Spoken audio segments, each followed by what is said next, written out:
ہر آسمان کے اوپر یاد رکھیں دروازہ کھٹکھٹایا جبریل علیہ الصلوۃ والسلام نے، فرما کون؟ انا جبریل، میں جبریل ہوں، ومن معی، تیرے ساتھ کون ہے؟ فرمایا محمد، محمد مصطفیٰ ہے۔ اس کا مقصد کیا تھا؟ تاکہ دنیا کو معلوم ہو جائے کہ محمد مصطفیٰ خود معراج کے اوپر نہیں گئے، اللہ تعالیٰ کی ذات اقدس نے بلایا ہے۔ ایک خاص دروازہ تھا، اسی دروازے سے حضور علیہ السلام داخل ہوتے رہے۔ پھر فرشتہ پوچھتا کیا انہیں بلایا گیا ہے؟ فرما ہاں بالکل بلایا گیا۔ یہ دنیا کے اوپر واضح کرنا تھا، اس لیے، ورنہ آقا علیہ الصلوۃ والسلام مالک ہیں، حضور علیہ الصلوۃ والسلام کی ملکیت کے اندر ہے، ساری جاگیر زمین کی ہو یا جنت کی ہو، محمد مصطفیٰ مالک ہیں، جس طرح چاہیں تقسیم فرما سکتے ہیں، مختار مطلق ہیں اللہ تعالیٰ کی سلطنت کے محمد مصطفیٰ صلی اللہ تعالیٰ علیہ وسلم۔ تو پہلے آسمان کے اوپر ملاقات ہوئی آدم سے علیہ الصلوۃ والسلام، دوسرے آسمان کے اوپر ملاقات ہوئی حضرت سیدنا عیسیٰ علیہ السلام سے، تیسرے آسمان کے اوپر پہنچے ملاقات ہوئی حضرت سیدنا یحییٰ علیہ الصلوۃ والسلام سے، چوتھے آسمان کے اوپر پہنچے حضور کی ملاقات ہوئی حضرت سیدنا ادریس علیہ السلام سے، پانچویں آسمان کے اوپر حضرت ہارون سے ملاقات ہوئی، چھٹے آسمان کے اوپر ملاقات ہوئی حضرت سیدنا موسیٰ علیہ الصلوۃ والسلام سے، اور ساتویں آسمان کے اوپر ملاقات ہوئی حضرت سیدنا ابراہیم علیہ الصلوۃ والسلام سے۔ یاد رکھیں ساتوں آسمانوں کو جو سفر ہے، سارے جو مقام آسمانی وہاں پر مخلوق بستی تھی، اللہ تعالیٰ کے فرشتے، حضور علیہ الصلوۃ والسلام نے سب کے ساتھ دعا اور سلام کیا ہے، اور سب کو حضور علیہ الصلوۃ والسلام امامت فرما کر آگے بڑھتے رہے۔ سارے حضور کے پیچھے ہاتھ باندھتے تھے، حضور امامت فرماتے تھے اور اگلے سفر کے اوپر روانہ ہو جاتے تھے۔ اب دوستو جس وقت سدرہ سے آگے بڑھے، سدرۃ المنتہا، اس کو منتہا اسی وجہ سے کہتے ہیں کہ آسمان سے اللہ تعالیٰ کی ذات اقدس جو حکم نازل فرماتے ہیں وہ بھی اس مقام کے اوپر آ کر رک جاتا ہے، فرشتے وہاں سے وصول کرتے ہیں، اور زمین سے بھی کوئی چیز جس وقت اوپر کی طرف جاتی ہے تو سدرۃ المنتہا کے پاس جا کر رک جاتی ہے۔ یہ عالمین یعنی جو عالم ہے، جہان ہے، اس کی اینڈ ہو جاتا ہے وہاں کے اوپر، یعنی وہاں پر یہ جو معاملات پہنچتے ہیں نا، اس سے آگے نہیں جا سکتے، رک جاتے ہیں۔ تو جبریل امین اور تمام فرشتے ہیں، ان کا بھی وہ آخری سٹاپ ہے، اس سے آگے وہ نہیں جا سکتے۔ جیسے حضور علیہ الصلوۃ والسلام سدرۃ المنتہا تک پہنچے، جبریل ساتھ ہیں، اب جبریل رک گئے، جبریل علیہ الصلوۃ والسلام رک گئے۔ آقا علیہ الصلوۃ والسلام پوچھتے لگے اے جبریل یہ کیا معاملہ ہے، آپ رک کیوں گئے ہیں؟ تو جبریل علیہ الصلوۃ والسلام کہنے لگے لو دنوت انملۃ لاحترقت یا رسول اللہ، اے اللہ تعالیٰ کے رسول، ایک بال کے برابر بھی میں آگے پڑھوں گا تو اللہ تعالیٰ کے انوار اور تجلیات سے میرے پر جل جائیں گے۔ آگے اللہ تعالیٰ کے انوار ہیں، آگے اللہ تعالیٰ کی تجلیات ہیں، میری حد یہاں تک تھی، آپ نے آگے بھی جانا ہے۔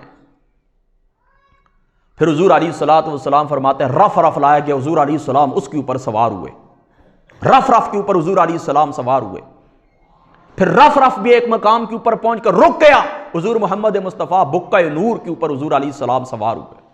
اب سفر حضور علیہ الصلوۃ والسلام کا تھا لا مکان کی طرف، یعنی مکان کی تو یہاں پر حد ہو گئی نا، سدرۃ المنتہا کے اوپر ساتوں آسمان کے اوپر یہ سدرۃ المنتہا اور ساتوں آسمان، یہاں پر حد ہو گئی مکان کی۔ اب مکان سے آگے لا مکان، اللہ تعالیٰ کی تجلیوں کے اندر اللہ تعالیٰ کی ملاقات کے لیے حضور علیہ الصلوۃ والسلام نے آگے رف رف اور بقع نور کے اندر سفر کیا۔ اب دوستو چونکہ وقت بھی صرف 15 منٹ باقی ہیں، اب یہاں پر بھی ساری تفصیل میں آپ کو نہیں بتا سکتا، لیکن جو ضروری ہے آپ کے عقیدے کے متعلق وہ بات یہاں پر میں آپ کو بتا دیتا ہوں۔ دیکھیں آج دنیا لڑتی ہے نا اس بات کے اوپر، کوئی کہتا ہے کہ حضور علیہ السلام بشر ہیں، کوئی کہتا ہے حضور علیہ السلام نور ہے۔ میں آپ کو ایک بات بتاتا ہوں، پوری زندگی انشاءاللہ تعالی اس باب کے اندر آپ کبھی بھی خطا نہیں کھائیں گے۔ یاد رکھیں کہ اللہ تعالیٰ کی ذات اقدس نے سب سے پہلے اپنے نور کی تجلی سے، نور کے فیضان سے رسول پاک صلی اللہ تعالی علیہ وآلہ وسلم کے نور کو اللہ تعالیٰ نے پیدا فرمایا۔ سب سے پہلے جس وقت کائنات کے اندر کچھ بھی نہیں تھا، مصنف عبدالرزاق کی روایت کے مطابق کچھ بھی نہیں تھا، اللہ تعالیٰ نے نور مصطفیٰ کو اپنی ذاتی تجلی سے، نور کے فیضان سے اللہ تعالیٰ نے پیدا فرمایا۔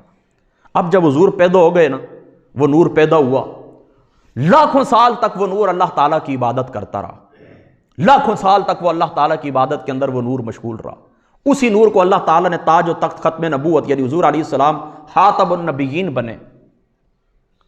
اب سارے انبیاء علیہ السلام آئے دنیا کے اندر، آتے رہے۔ جب اللہ تعالیٰ کی حکمت کا تقاضا ہوا کہ اب حضور علیہ السلام کو بھیج دیا جائے، تو ظاہری سی بات ہے پچھلے جو انبیاء آتے رہے، یاد رکھنا پچھلے جو انبیاء آتے رہے تو ان کا معاملہ یہ تھا وہ ایک خطے کی طرف آتے تھے۔ مثال کے طور پر دیکھیں، ایک نبی مبعوث ہوئے، حضرت ابراہیم آپ کے بھتیجے تھے حضرت لوط علیہ السلام، یہ ایک ہی زمانے کے اندر تھے۔ اس طرح باقی انبیاء کی بھی مثالیں آپ لوگ اچھی طرح جانتے ہیں۔ ان کا ایک خطہ ہوتا تھا، مثال کے طور پر یہ آپ کا گاؤں ہے ویرو، یہاں سے لے کر کامرا تک کر دیں، آگے اور آگے تک چلے جائیں، یہاں پر ایک خطہ یہ ایک نبی کا ہے، انہوں نے ان لوگوں کو دعوت دینی ہے۔ اس سے اگلا پھر آگے لانس پور شریف کی طرف جائیں اور آگے تک چلے جائیں، وہ دوسرا حصہ دوسرے نبی کا حصہ تھا۔ تو ہر نبی کو اللہ تعالیٰ مخصوص لوگوں کی طرف، مخصوص قبیلے کی طرف بھیجتا رہا، لیکن آقا علیہ الصلوۃ والسلام کو اللہ تعالیٰ کی ذات اقدس نے ہر خشک اور تر کی طرف نبی بنا کر مبعوث فرمایا۔ یعنی فرشتے بھی آپ کی امت کے اندر داخل ہیں، ہم بھی آپ کی امت کے اندر داخل ہیں، تمام انبیاء بھی اور تمام انبیاء کی امتیں بھی حضور محمد مصطفیٰ کی امت کے اندر داخل ہیں۔ تو اب حضور نے فرشتوں کو بھی دعوت دینی تھی، حضور نے ہمیں بھی دعوت دینی تھی۔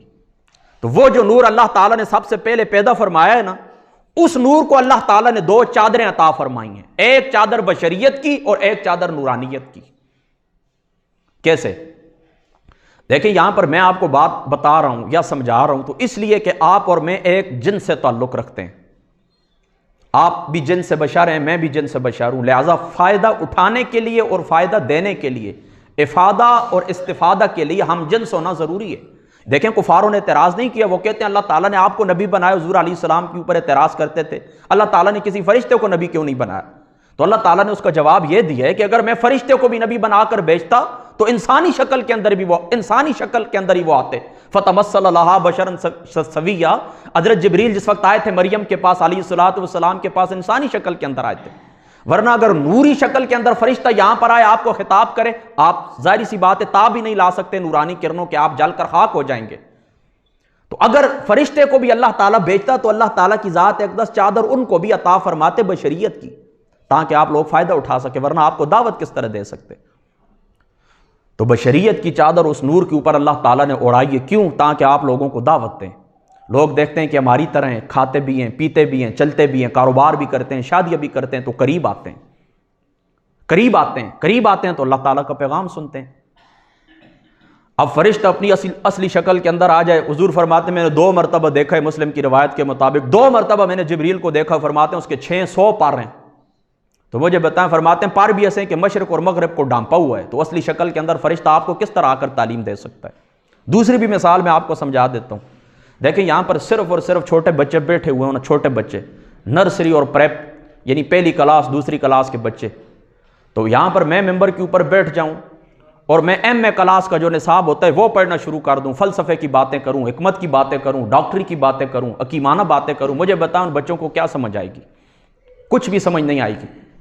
تو مجھے کیا کرنا ہوگا؟ مجھے یہ کرنا ہوگا کہ میں اپنے لیول سے نیچے اتروں گا، جو کچھ میں نے پڑھا ہے اس کو سائیڈ کے اوپر رکھوں گا، اور بچوں کی خاطر جس وقت بندہ دیکھے، ماں باپ کو آپ نے دیکھا ہوگا کہ وہ بچوں کی خاطر کیا کچھ نہیں کرتے، وہ خود بھی بچے بن جاتے ہیں۔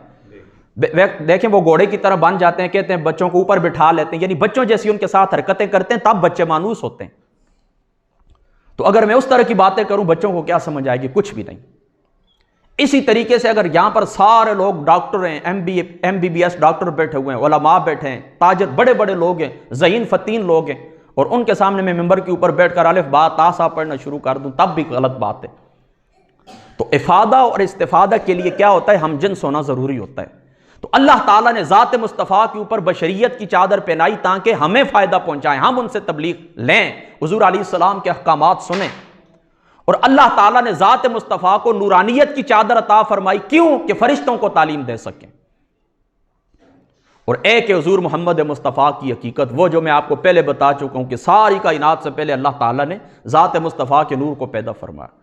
اس لیے مطالع المسرات کے اندر امام فاسی لکھتے ہیں، حدیث پاک کو نقل کرتے ہیں کہ حضور علیہ الصلوۃ والسلام نے صدیق اکبر سے مخاطب ہوئے اور مخاطب ہو کر فرمایا اللہ تعالیٰ کی عزت کی قسم میں کون ہوں؟ فرمایا یہ شان میں کون ہوں؟ فرمایا میری حقیقت کائنات کے اندر کوئی جان ہی نہیں سکتا، جس اللہ تعالیٰ نے مجھے عطا فرمائی ہے وہ شان میں جانتا ہوں یا پھر عطا فرمانے والا اللہ تعالیٰ جانتا ہے۔ کائنات کے اندر کوئی شخص میری حقیقت کو نہیں جان سکتا۔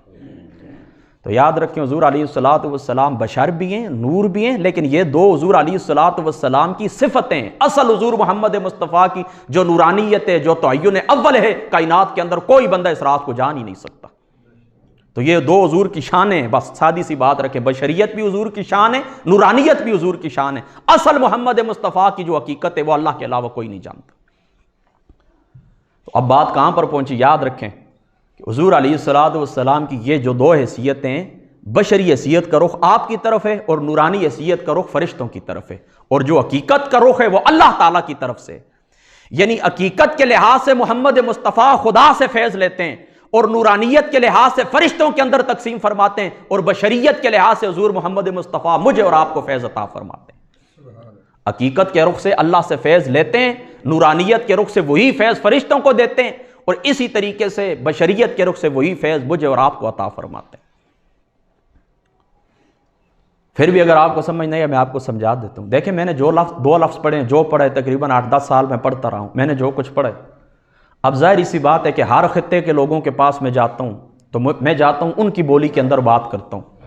اب آپ کے ساتھ جس طرح میری گفتگو ہے میں آپ کے ساتھ کرتا ہوں، جتنا آپ کا لیول ہے، جو آج کا موضوع ہے، میں اسی طرح آپ سے بات کرتا ہوں۔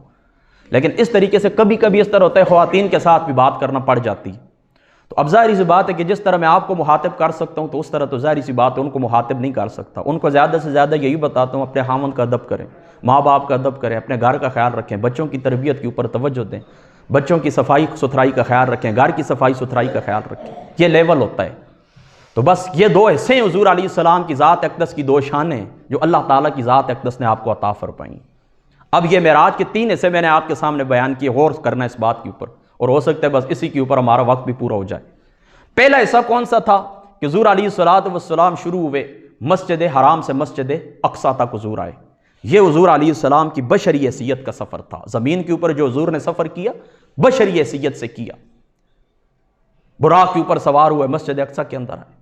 اب جس وقت وہاں پر یہاں پر سفر مکمل ہوا، یعنی بشری سفر مکمل ہوا، حضور آسمانوں کی طرف چڑھنے لگے۔ اب کس بشر کی طاقت ہے کہ وہ آسمان کی طرف جائے؟ یہاں پر زمین اور آسمان کے درمیان کتنے قرے ہیں؟ قرہ ارض ہے، قرہ نار ہے۔ یہاں پر کتنے 18 کلومیٹر 32 کلومیٹر آپ اوپر جائیں، یہاں پر آکسیجن ہی ختم ہو جاتی ہے۔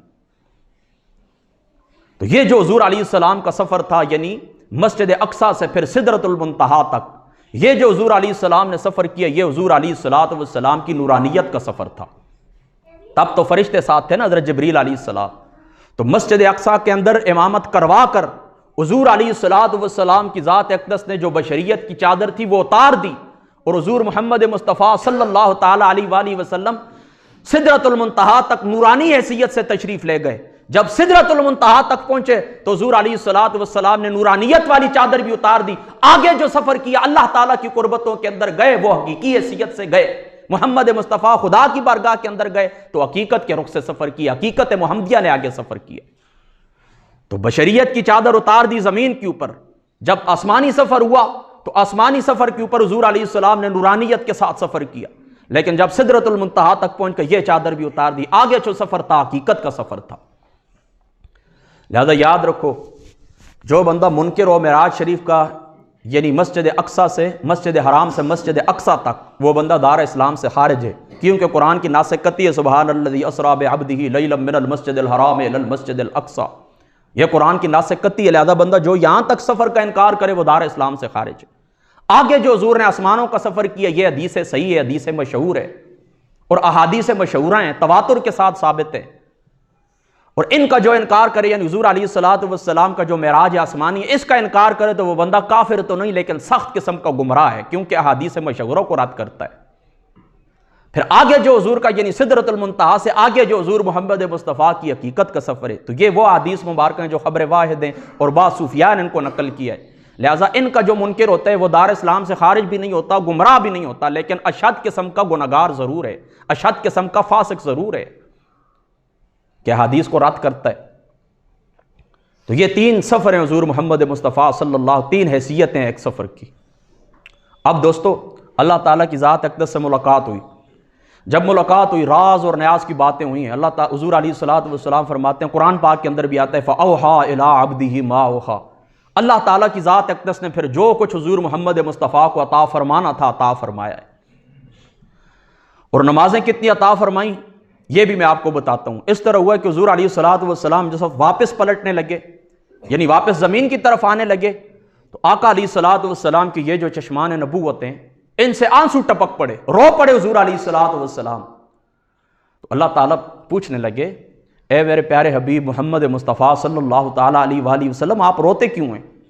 دیکھیں زمین سے لے کر مسجد حرام سے لے کر مسجد اقصیٰ تک، پھر یہ سارا سفر میں نے آپ کو کرایا، اپنی قربتیں دکھائیں، اپنی نشانیاں دکھائیں، اپنی معراج عطا فرمائی، ساری مخلوقات کے اوپر آپ کو فضیلت عطا فرمائی، انبیاء علیہ السلام کی آپ نے امامت فرمائی ہے، کتنا رتبہ اور کتنی شانیں میں نے آپ کو عطا فرمائی ہیں، رونے کا سبب کیا ہے؟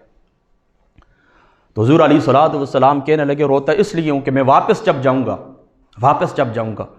تو واپس جا کر میں کیا کروں گا؟ ابو بکر کو سناؤں گا، علی کو سناؤں گا، طلحہ زبیر کو سناؤں گا، عمر فاروق حضرت عثمان سنیں گے کہ میں اللہ تعالیٰ کی راتوں رات معراج کے اوپر گیا، اللہ کی قربتوں کے اندر گیا ہوں۔ تو ان کا دل بھی کرے گا، وہ بھی کہیں گے کہ کاش ہمیں بھی اللہ تعالیٰ کا دیدار نصیب ہو جائے، ہمیں بھی معراج نصیب ہو جائے۔ میں ان کو کیا جواب دوں گا؟ تو اللہ تعالیٰ نے فرمایا یہ سارا محبت کا نظام، آپ کا سفر، آپ کی شانیں، یہ جو کچھ ہم نے کیا یہ سارا انتظام کر سکتا ہوں، میری قدرت کے اندر ہے۔ تو اس آپ کی یہ جو پریشانی ہے قلب کے اوپر، یہ جو بات گراں گزرتی ہے، اس کا حل بھی میں نکالتا ہوں۔ فرمایا کیا؟ فرمایا یہ 50 نمازیں میں تمہیں دیتا ہوں، آپ کو عطا فرماتا ہوں، جائیں اپنی امت کو یہ 50 نمازیں دے۔ الصلاۃ معراج المؤمن، نماز مومن کی معراج ہے۔ فرماتے ہیں یہ 50 نمازیں یہ جا کر اپنی امت کو دینا، مجھے اپنی عزت، جلال، ہیبت، کبریائی کی قسم کہ میں نے جب موسیٰ علیہ السلام سے گفتگو کی تھی، فرمایا 70,000 پردوں کے اندر ڈھک کر گفتگو کی تھی، لیکن تیرا امتی جس وقت مصلی کے اوپر کھڑا ہوگا 70,000 پردے اٹھا کر اپنے بندے سے کلام کروں گا۔ اب 5 منٹ رہتے ہیں نا، ایک بات اور بھی عقیدے کی سن لیں۔ یہ تو ہو گیا حضور علیہ السلام کا آپ کو تحفہ۔ اب آپ کو میں نے کہا نا 50 نمازیں ملی ہیں، جب 50 نمازیں ملی ہیں نا تو حضور یہ 50 نمازیں لے کر پہنچ آئے چھٹے آسمان کے اوپر۔ موسیٰ علیہ السلام سے ملاقات ہوئی تو موسیٰ علیہ السلام نے پوچھا ہے پیارے حبیب اپنی امت کے لیے کیا تحفہ لے کر جا رہے ہیں؟ فرمایا 50 نمازوں کا۔ تو حضرت موسیٰ علیہ السلام کہنے لگے مجھے تجربہ ہے بنی اسرائیلیوں کا، میں نے تجربہ کیا، یہ جو انسانی امتیں یہ پست ہو جاتی ہیں، یہ 50 نمازیں دن کے اندر نہیں پڑھ سکیں گے، واپس جائیں اللہ تعالیٰ کی بارگاہ کے اندر۔ تو 9 مرتبہ، بس آپ کو مختصر سمجھاتا ہوں، 9 مرتبہ، پہلی مرتبہ حضور واپس گئے، اللہ تعالیٰ نے 5 نمازیں معاف فرمائیں، دوسری مرتبہ گئے پھر 5، 9 مرتبہ گئے اللہ تعالیٰ کی بارگاہ پاک کے اندر واپس جاتے رہے، اللہ تعالیٰ 5 نمازیں معاف فرماتا رہا۔ اور فرمایا بات اس طرح نا لا تبدیل لکلمات اللہ، اللہ تعالیٰ کے کلمات تبدیل نہیں ہوتے۔ فرمایا میں نے 50 کا آئے تو اب اس کا حال آپ آئیں میری بارگاہ کے اندر، معافی آپ طلب کرتے رہے اپنی امت کے لیے، نمازیں معاف کرواتے رہے۔ فرمایا اب یہ 5 رہ گئی ہیں، 5 نمازیں عطا کرتا ہوں، لیکن میں نے کہا تھا 50 نمازیں لے کر جاؤ، اور میرے کلمات کے اندر بھی تبدیلی نہیں ہوتی۔ فرماتے جو بندہ یہ 5 نمازیں پڑھے گا میں رب تعالیٰ اس کو 50 نمازوں کا ثواب عطا فرما۔ اب دوستو یہاں پر صرف 2 باتیں عقیدے کے لحاظ سے، آپ لوگ جو پرانے میری گفتگو سنتے رہتے ہیں آپ لوگوں کو علم ہوگا کہ میں عقیدے کے اوپر ہی زیادہ گفتگو کرتا ہوں، یہاں پر 2 باتیں آپ نے یاد رکھنی ہیں۔ دیکھیں یہ جو موسیٰ علیہ السلام حضور سے ملاقات کر رہے ہیں، موسیٰ علیہ السلام کا جو زمانہ ہے وہ تو حضرت ابراہیم سے بھی 2000 سال پہلے، یعنی آج دیکھیں نا حضرت ابراہیم کو 4000 سال ہو چکے ہیں، حضور علیہ السلام کے زمانے تک 2500 سال بنتے ہیں اور 1500 سال آج بھی ہو چکے ہیں، 4000 سال حضرت ابراہیم کے، اس سے 2000 سال پہلے حضرت موسیٰ علیہ السلام گزرے، تو یہ چھٹے آسمان کے اوپر ہیں، یہ تو دنیا سے چلے گئے ہیں۔ پھر مزے کی بات آپ کو بتاؤں، پہلے روایت میں آپ کو سنا چکا ہوں، جو لوگ دیر سے آئے آپ کو نہیں پتہ ہوگا کہ موسیٰ علیہ السلام جس وقت حضور گزرے تھے قصیب احمر زمین کے اوپر ہی تھے، مسجد اقصیٰ کے پاس، تو فرماتے میں نے موسیٰ کو یہ بھی دیکھا کہ اپنی قبر کے اندر نماز ادا فرما رہے ہیں۔ تو حضور علیہ السلام کے ساتھ سارے انبیاء جو دنیا سے چلے گئے، حضور سے ملاقات کرنا، ان کے پیچھے نمازیں پڑھنا، اس بات کی دلیل ہے کہ انبیاء علیہ السلام اپنی اپنی قبور کے اندر زندہ ہوتے ہیں، انہیں اللہ کی جانب سے رزق بھی ملتا ہے، اور جس دنیا کے حصے کے اندر تشریف لے جانا چاہیں تشریف لے جاتے ہیں۔ یہ ہے حیات النبی کا عقیدہ کہ تمام انبیاء اپنی قبور کے اندر زندہ ہوتے ہیں، اللہ کی جانب سے رزق پاتے ہیں، اور اذان اور اقامت کے ساتھ اپنی اپنی قبروں کے اندر نمازیں بھی ادا فرماتے رہتے ہیں۔ اور تعدد اجسام کی اللہ تعالیٰ قوت عطا فرما دیتا ہے، جسد مثالیہ اللہ تعالیٰ انبیاء کو عطا فرما دیتا ہے، اپنا اصلی جو جسد ہوتا ہے اپنے مقام کے اوپر ہوتا ہے، لیکن ایک ہی روح اس جسم کے ساتھ کام کرتی ہے، اور مختلف اجسام ہوتے ہیں، اور مختلف مقامات کے اوپر انبیاء علیہ السلام تشریف لے کر چلے جاتے ہیں۔ یہ عقیدہ ہے حیات النبی، جو سارے فلسفے سے آپ کو سمجھ آ کے ہوگا کہ انبیاء تو گزر چکے ہیں لیکن حضور سے ملاقاتیں بھی کر رہے ہیں، حضور کے پیچھے نمازیں بھی ادا فرماتے رہتے ہیں۔ اور دوسری بات یہ یاد رکھیں کہ موسیٰ علیہ السلام چلے گئے دنیا سے، ان کے وسیلے سے اللہ تعالیٰ کی ذات اقدس نے 45 نمازیں امت محمدیہ کو معاف فرمائی ہیں۔ آج جو 5 نمازیں آپ پڑھتے ہیں یہ حضرت موسیٰ علیہ السلام کے وسیلے سے 5 نمازیں آپ پڑھتے ہیں، ورنہ حضور علیہ السلام تو 50 نمازیں لے کر آ رہے ہیں۔ اس کے اندر بھی ایک حکمت ہے، بہرحال چونکہ ابھی وقت ختم ہو چکا ہے میں زیادہ بات نہیں کر سکتا۔ 5 حضور 50 لے کر آئے، موسیٰ علیہ السلام کے کہنے پر واپس ہوئے، 5 نمازیں اللہ تعالیٰ نے باقی رکھی ہیں۔ تو پتہ چلا اللہ تعالیٰ کے مقبول بندوں کا وسیلہ دنیا کے جانے کے بعد بھی مخلوق خدا کو کام آ سکتا ہے۔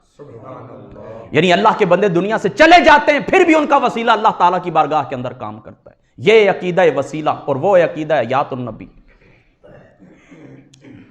تو آخری بات میری دوستو یہی ہے کہ معراج شریف کا جو آپ کے لیے تحفہ ہے وہ کیا ہے؟ 5 وقت کی نماز ہے۔ آج دیکھیں میں یہ 7 گاؤں سے آیا ہوں، اگر آپ کو کوئی تحفہ دوں، آپ میرے دوست ہیں، پرانا میرا آپ کے ساتھ تعلق ہے، میں چھوٹا سا تھا اس وقت میں آپ کے پاس آتا ہوتا تھا، تو دیکھیں میں آپ کو کوئی تحفہ دوں، دوسرے وقت میں یہاں سے گزروں، میں دیکھوں کہ وہ تحفہ آپ نے راستے کے اندر پھینک دیا ہے، تو میرے دل کے اوپر کیا گزرے گی؟ میں سوچوں گا یار اتنی محبت سے میں کتنی دور سے ان کے لیے یہ تحفہ لایا تھا، ان لوگوں نے میرے تحفے کی قدر نہیں کی، پھینک دیا ہے۔ تو آپ خود سوچیں کہ ذات مصطفیٰ محمد مصطفیٰ صلی اللہ تعالیٰ علیہ وآلہ وسلم کتنی چاہ سے اور رو کر اللہ تعالیٰ کی بارگاہ سے آپ کو 5 نمازوں کا تحفہ آپ کے لیے لے کر آئیں، اگر آپ ان کی قدر نہ کریں تو بتائیں گنبد حضرہ کے مکین کے اوپر کیا گزرتی ہوگی، حضور علیہ الصلوۃ والسلام کے قلب مبارک کے اوپر کیا گزرتی ہوگی۔ لہذا معراج مصطفیٰ صلی اللہ تعالیٰ علیہ وآلہ وسلم، بہت ساری باتیں رہ گئیں، 45 منٹ تھے ٹوٹل اس کے اندر، ظاہر سی بات ہے سفر سارا تو بیان نہیں ہو سکتا، بہرحال چلو آنا جانا لگا رہتا ہے انشاءاللہ تعالیٰ، پھر کبھی کچھ مہینے 2 مہینے بعد رمضان شریف کے بعد میں پھر کبھی انشاءاللہ تعالیٰ ویسے ہی زندگی باقی رہی تو آؤں گا، اور انشاءاللہ جو باتیں رہتی ہیں میرے علم کے اندر ہیں انشاءاللہ تعالیٰ یہ ساری باتیں میں آپ کو سناؤں گا۔ آج میں تقریباً 4-5 سال بعد آپ کے پاس آیا ہوں، میں 2018 کے بعد پھر آپ کے پاس میرا